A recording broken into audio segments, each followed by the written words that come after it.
Hey guys, welcome back to my channel. Welcome back to my scary little podcast where we get to discuss everything hot topics, but not just hot topics, horror hot topics. And in today's horror hot topic, we are going to be talking about, well, actually, I'm going to give you my little review, my little 2 cents on Scream 6. Yes, we finally have another Scream movie. We have Scream 6, and I have to say, I am a huge fan of Ghostface. I'm a huge fan of the Scream franchise, the movies. I mean, just everything about Scream is really good, and I think overall the Scream movies are just fun movies. So let me first start off by saying that this movie has probably become top 3 on my list. I think the original Scream, Scream 2, and Scream 6 have literally made my top 3, or my top 3. So yeah, this movie has definitely made it quite up there on my list. But before I begin with my little 2 cents and giving you a little rundown on what I think about this movie, so this is going to be a spoiler-free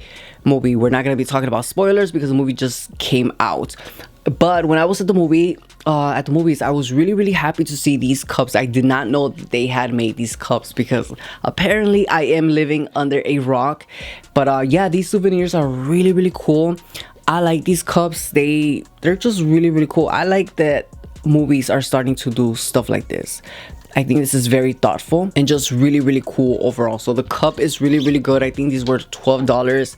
Now I got that cup. I got the other sippy cup. They did get these popcorn buckets, but this is at Cinemark.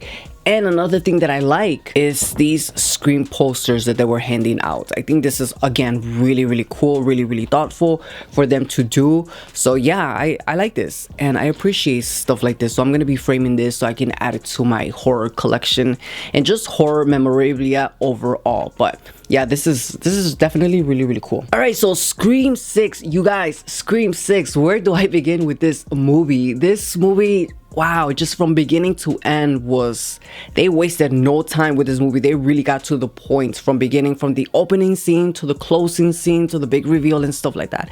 One thing that I do like and appreciate about this movie is that even though it takes place in a different city like New York City, I feel like it stays true to its roots. I've noticed throughout the movie that they were playing that theme song from the original Scream, and it was kind of weird to hear that sound or the soundtrack of that, because that's literally the song that they play at Woodsboro.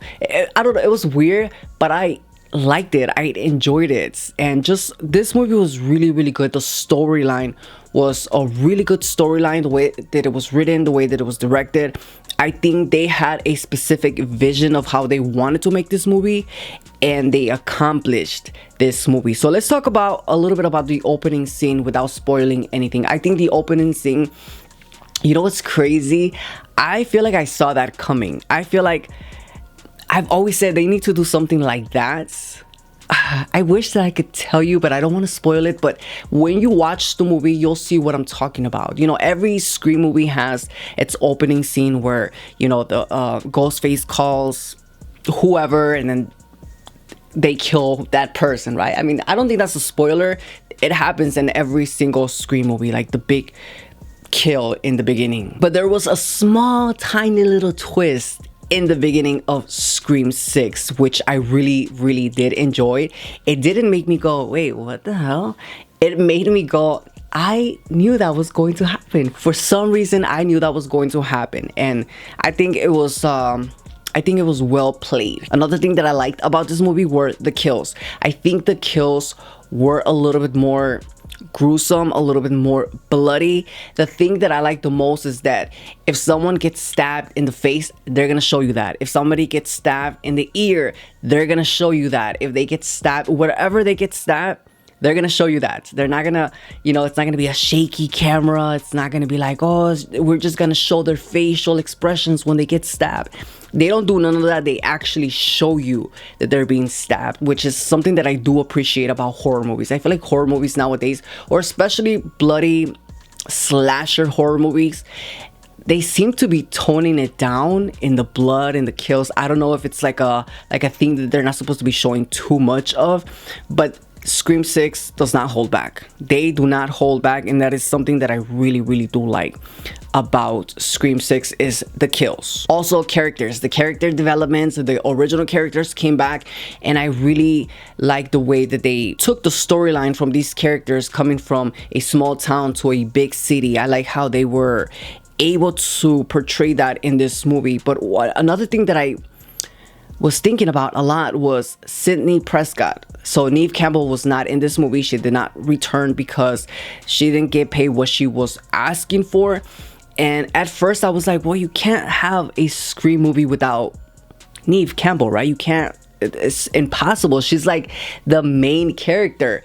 But watching this movie, I understand why they were probably trying to underpay her, or I mean, not to get in her pocket or in her bank account. I don't know how much they were offering her, but I think if they were offering her a lot less of an amount, I think I know why. Like, I see it. I don't think this movie needed Sidney Prescott. I really don't think this movie needed her. I think they were just trying to bring her into this movie out of respect, but I think this movie did okay, just not, you know, like, okay, she doesn't want to come back, we're not gonna pay her, so we're gonna do this and that, and it worked. Honestly, it worked. I don't think this movie needed Neve Campbell, and they explained that in just like a minute, and then you're like, oh, okay, cool, whatever. I did like Gale Weathers and her character in this movie. I mean, Gale Weathers is just going to be Gale Weathers reporting live and just writing books and stuff like that. So they did do a good job explaining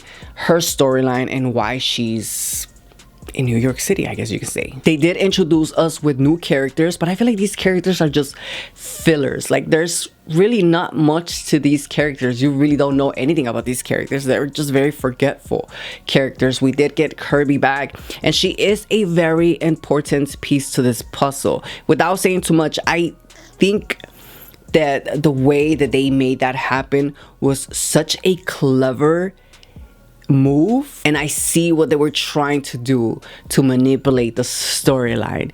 If you watched it, you know what I'm talking about. If you haven't watched it, you will know what I'm talking about. But yeah, overall, you guys, the characters in this movie were really good, well played. From your main characters to the filler characters, I think the storyline just works. This was a really good movie. I mean, it did have its flaws, and well, let's talk about the flaws. Let me talk about the main problem, the main issue that I have with this movie. And again, this is not a spoiler, but the main problem that I have with this movie, or the flaw that I have with this movie, is that this movie takes place during Halloween. So it's supposed to be like a Halloween atmosphere, but when you're watching the movie, it doesn't feel like it's Halloween. You know, like Halloween, I don't know, like, how do I say this?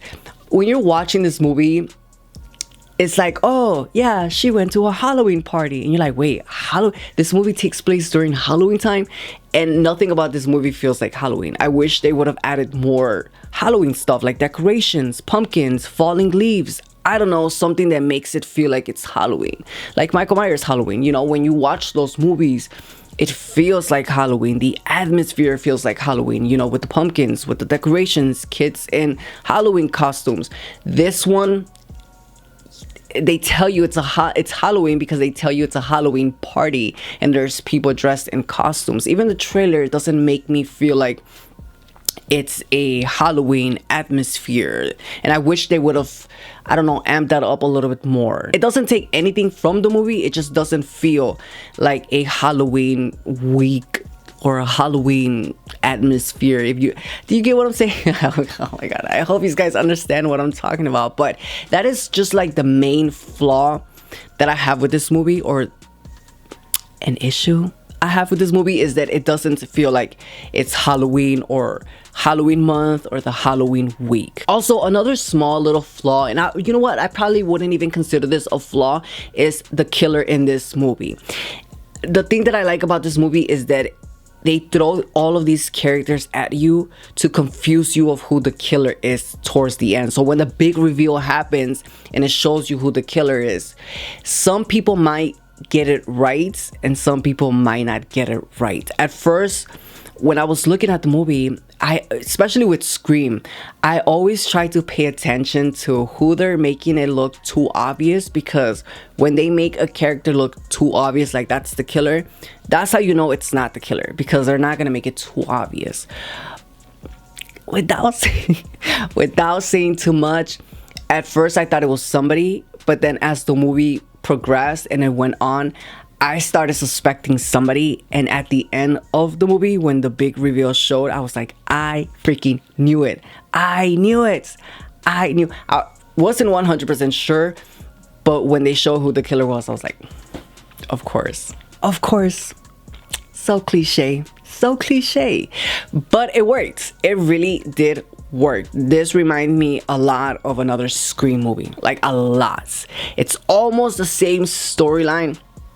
I won't say what a Scream movie, because then it'll give it away, but I feel like they took that same storyline from that Scream movie and made it into a Scream 6, but they just flipped it a little bit. But it works. I think it worked. This is definitely a really good movie, you guys. If you haven't seen it, go watch it, go support it, because this is a really good horror movie. It's a really good Scream movie, and the way that it ended, I feel like they're going to try to push this for Scream 7. And to be honest with you, I'm all here for it. I'm really all here for it. And yeah, I think if they do have plans to make Scream 7, they need to bring back Sydney. This time for real, they have to just bring her back. Either kill her off or do something where her character disappears for life and we just don't care for Sydney. Because, I mean, it didn't...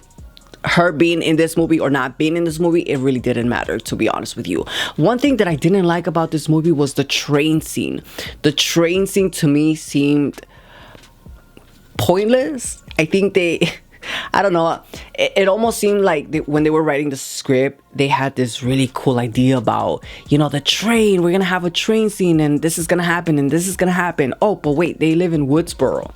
They don't have trains over there. So like, how do we...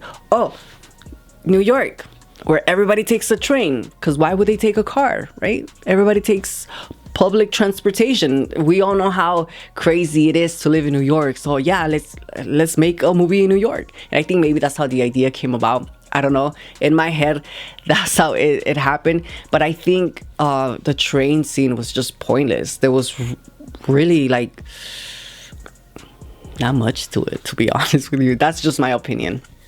The train scene literally was just all in the trailer. So yeah, there you go, my 2 cents on Scream 6. So if you haven't watched it, go watch it. If you're waiting for video on demand, I say wait for it on video on demand, whatever you're doing, but make sure you check out this movie, because this movie was definitely a B, which is what I'm gonna rate this movie. I'm gonna rate this movie a B. But yeah, you guys, that is pretty much it for today's video. That is pretty much it for today's episode on my scary little podcast. But I would like to know, have you guys seen the movie? And if you have, what did you think about the storyline? What did you think about the killer? What did you think about just the movie in general? And are you hoping for a Scream 7? Please do not spoil anything in the comments down below, because let's just be respectful for those who haven't seen the movie. I hate, especially with movies like this, I hate when people they're so evil and they just post the spoiler. That's why I was trying to be really careful not to see any TikToks, any recommendation videos, or like the thumbnails, because if they would have ruined it for me, I would have been mad. I would have been really mad. So please don't spoil it for anybody, and you guys don't read any comments. Do not read any comments, and just stay away until you watch the movie. But highly recommend you guys watching this movie. But yeah, you guys, that is pretty much it for today's episode. If you guys liked it, then give this video a huge thumbs up. You know the deal with that. And yeah, thank you for watching, and I will see you on the next one. Until then, I'll see you next time. Bye. Hello? What's your favorite scary movie? Oh, I love scary movies. Texas Chainsaw Massacre is one of my favorite ones. Also, Child's Play 2. Child's Play 1, you can see... I can't. Cut.